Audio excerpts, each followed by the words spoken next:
Welcome to the Deep Dive, where we take your essential sources, tear them down, and rebuild them as pure, actionable insight. Today, we are plunging into a truly fascinating philosophical exploration of legacy. It's a concept we usually think of in terms of, monuments and carefully crafted biographies. But this source, it completely reframes how we think about the mark a life leaves on the world. We've been immersed in this one really powerful book, and our mission today is to dive deep into its core idea, which is that true continuation, our real legacy, is unintentional, it's quiet, and it operates completely outside of our control or our most ambitious efforts. We're looking at the whole picture here. It's such a radical reframing and a necessary one, I think, because if you ask most people what legacy is, they imagine something grand. Right, something intentionally sculpted. Exactly, like a foundation or a detailed will or some kind of public tradition. But this book, it forces us to look much deeper. It reveals that what actually lasts is, and I'm quoting here, less deliberate than memory, something that moves in the gaps between our actions. It's the residue of a life lived, not the polished performance we hoped everyone would see. And that right there, that's the core paradox, isn't it? Yeah. The paradox of unintentional legacy. We spend years trying to craft this meaningful story. We curate everything, but the world, it remembers something else entirely. It remembers the small, unguarded moments. The author gives these amazing examples, like an offhand remark said when we were tired. Or the softness that leaked out at the edges when our guard fell for a breath. And those moments are so enduring because of their honesty, I guess. That's it. The lasting imprint is the true residue of our being. It's authentic precisely because it wasn't filtered or planned. And this residue, this is critical, it isn't always bright and gentle. Yeah. It includes the shadows of our missteps or the silence we carried because we did not yet have words. And the book insists that even these darker, unfinished impressions become fundamental. They weave themselves into what it calls the human map of connection. Okay, I want to pause there because that's a tough concept. We get how kindness leaves an imprint. That's easy. But a shadow, a misstep, how does that become a positive part of someone else's future map? Doesn't that just perpetuate harm? That is a crucial question, and it's not that the harm itself continues, but the recognition of the imperfection does. Think about it. If the person who came before you is willing to carry a heavy silence, a failure, a sorrow that was visible at the edges, the legacy isn't the failure itself, it's the permission to be flawed. You inherit this understanding that silence is also a form of communication, and that even in carrying shadows, a life can still matter. It provides a template for humanity, not for perfection. So it's the realization that you don't have to be seamless to be significant. And that leads to this profoundly liberating conclusion for anyone listening.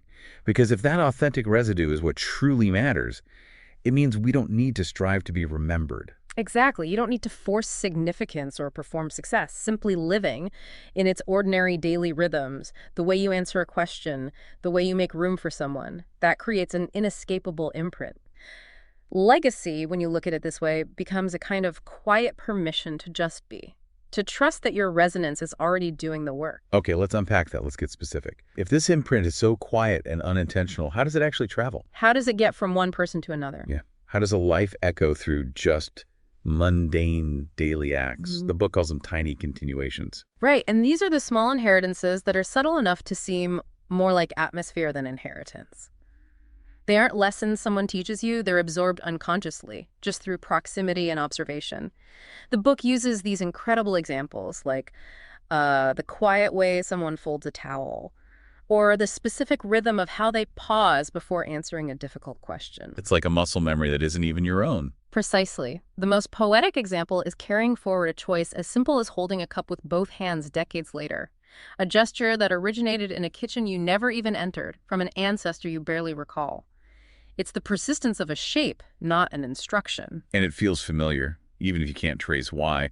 But couldn't that just be a coincidence? I mean, if I start holding a cup with both hands, how do we know that's an echo and not just something I randomly started doing? Well, the book argues the difference is resonance. Coincidence is just a one-off event. An echo has this emotional depth to it. When you adopt that habit, it feels inherently right, almost like coming home, but you can't explain why. That feeling, that's the marker of continuation. And this leads us directly to a key concept from the book, atmospheric legacy. Okay. This isn't about physical stuff. It's the emotional temperature a person brings to a space. It says spaces remember, not in words, but in tone. If you walk into your grandmother's house 50 years later, you might not remember a specific conversation. But you feel the patience or the hurry that defined her presence there. Exactly. That idea, though, that we influence the air itself is powerful, but it's also a little terrifying. I mean, can we leave a distinctly negative atmospheric legacy? The book mentions people who try to make themselves small so as not to disturb the air. Oh, absolutely. They leave a huge imprint. The book is clear that the attempt to self-erase creates its own distinct trace.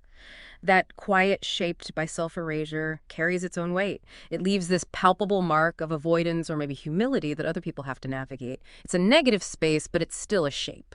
And on the flip side, someone who brings a steady, calm attention. They leave the atmosphere of safety, the sense that it's okay to just be present.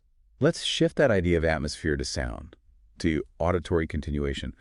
The book talks about the voices that stay after the person has gone. And it's not about recalling the exact words, is it?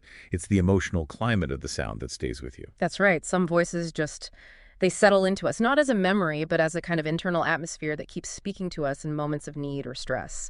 And what's really fascinating is that even unfinished voices, the tensions, the half-formed phrases, what was left unsaid, even those can become a guide. How does an unfinished voice guide you? That seems counterintuitive. It guides you by highlighting complexity. So if you heard someone you respected struggle to articulate deep gratitude, that unfinished quality doesn't lessen the feeling. It amplifies it. It amplifies the difficulty of expressing it. So when you face a similar moment, that echo reminds you the struggle is part of it. That voice participates in your decision, reminding you that you don't choose or speak alone. And this ties into another concept, silent naming. The idea that your identity isn't just something you choose, it's transmitted through your presence. So people are sort of labeling you without words. Give me an example of that. Okay. Think about the person who is always measured during a crisis. Without ever saying, I am a rock, that person is internally and externally named steady. Right. Or the person who always finds humor in dark situations is named light. Exactly. And that naming, it's done by the situations they live through and the reflection they offer to others.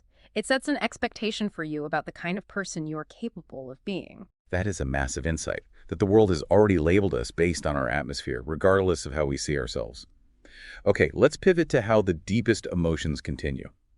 The book spends a lot of time on love.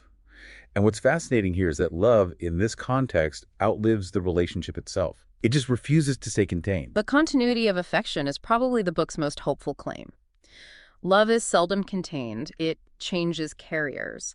A single act of care can become this quiet permission for someone else to continue or to soften. It becomes a subtle influence. For instance, the steady tone of voice someone used to comfort you as a child might become the template you instinctively use years later with a stranger. So the texture of the affection is what gets inherited, not just the memory of it. Exactly. The source calls affection a lineage of sorts, not bound to blood or family. It's this tender chain reaction. It multiplies because the world is hungry for that specific texture of care. Okay, so if love continues through others, what about loss? It's so easy to focus on what we build, our successes, but the sources argue that our ruins are often the most honest and fertile form of inheritance. Talk to us about the futures built from our ruins. Well, we have to remember that collapse creates access. When a structure falls, a relationship, a career, a belief, the ground breaks, it softens, and something new can take root there because the old foundation is gone.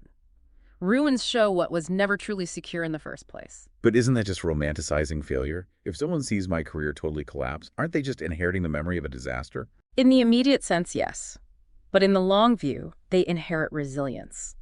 The evidence that destruction is survivable. The book emphasizes that for people who witness our ruins, they inherit the quiet courage of just continuing to breathe in the dust. They learn, through watching you, that life can adapt around a massive hole. Your ruin gives them permission to risk failure themselves. And this ties directly to sorrow. Sorrow that becomes a guide, the book says, does not demand your constant attention. It stops being a sharp cut and starts to echo, allowing a person to live with a second heartbeat. A second heartbeat. Wow. This ache sharpens your perception. It doesn't numb you. It makes you more attentive, more alive to the world's fragility and beauty at the same time. What does that look like practically? Is it permanent vulnerability or does it become a kind of awareness? It becomes awareness. It's knowing you've been to the depths, so you can't live superficially anymore. That sorrow clarifies your priorities. You become more careful, more tender, because you know what can be lost. In the book's words, sorrow is just love in its extended form. The grief is proof the love was real. So, if legacy travels in these subtle atmospheric ways, completely outside of our control, what does this mean for the scale of our impact? It has to mean our presence travels far beyond our immediate circle, into futures we'll never each see. That's the grand scope of it, yeah. We see this in the chapter, The People We Will Never Meet Who Still Carry Us. This influence is fundamentally non-reciprocal. We give without knowing the outcome, often without knowing we gave anything at all. Our life just spills and threads and echoes, and it reaches strangers who inherit something from us without ever realizing it was ours. Can you give us a tangible example of that? Sure, think about a cashier or a flight attendant, someone in a stressful public role who consistently chooses patience over exasperation. That small, gentle act, repeated dozens of times a day, acts as a subtle emotional ballast for people. One of those people, maybe calmed by that steady presence, goes on to have a crucial conversation with their own child with a clearer head. And the effect is felt 2 steps down the line. Exactly. The long memory of kindness, a gentle act that expected nothing, acquires this stubborn longevity. And if we can't control our output, then we certainly can't control the memories people build around us. No, and the book frames this as the ultimate relief. We are relieved of the impossible burden of managing how we will be remembered. People remember what they felt in our presence, the emotional imprint, more than the facts of what we did or accomplished. That gives so much more weight to just being authentic over being aspirational. It does. And that brings us to the final, beautiful concept from the book. The letters we never wrote but somehow sent. This is the idea that the most profound messages travel without paper. They're carried in gestures and silences and patterns. Even the messages that were never voiced, the deepest apologies, the unspoken gratitude, they can find their path. They take root in the quiet clarity that emerges once someone is gone. So the unwritten letter isn't magic. It's the consistent behavior that, looking back, clarifies the real intention.